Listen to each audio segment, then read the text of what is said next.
પાલિકાના ભાજપના શાસકો પોતાનો ભ્રષ્ટાચાર બચાવવા માટે બોર્ડમાં ખુલ્લો ન પડે એટલા માટે વિરોધ પક્ષનો અવાજ દબાવી દો. આપે જોયું, મેં 45 મિનિટ સુધી એમનું ભાષણ સાંભળ્યું, માન્ય મેયર કમિશનરનું.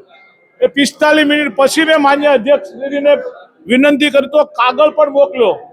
સવારમાં માન્ય મેયરશ્રીને ટેલિફોનિક વાત પણ કરી છે કે માન્ય મેયરશ્રી, આપણે છેલ્લું જનરલ બોર્ડ હોય ત્યારે બંધારણના નિયમ મુજબ જ્યારથી આ નગરપાલિકા હતી ત્યારથી લઈને આજ સુધીમાં ક્યારેય પણ કોઈનો અવાજ દબાવ્યો નથી, પરંતુ આપ અમને બોલવા જશો એને ખાતરી આપી હતી. તેમ છતાં રાજકોટના મેયરશ્રી ફક્ત ને ફક્ત સ્ટેન્ડિંગ ચેરમેન કે એટલું કરી રહ્યા છે, ક્યાંક ને ક્યાંક ભ્રષ્ટાચાર છુપાવી રહ્યા છે.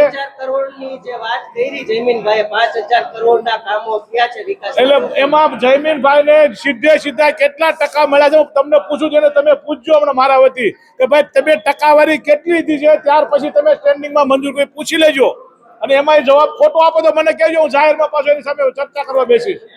એટલે 5000 કરોડના કામો તમે નકારો છો?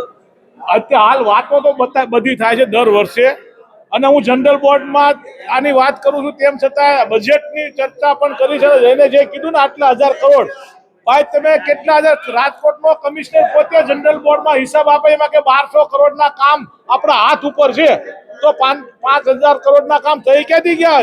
સ્ટેન્ડિંગમાં જનરલ બોર્ડમાં તમે લીધા નહીં તોય થઈ ગયા, એટલે એના ઘરે કર્યા છે કદાચ એવું લાગે.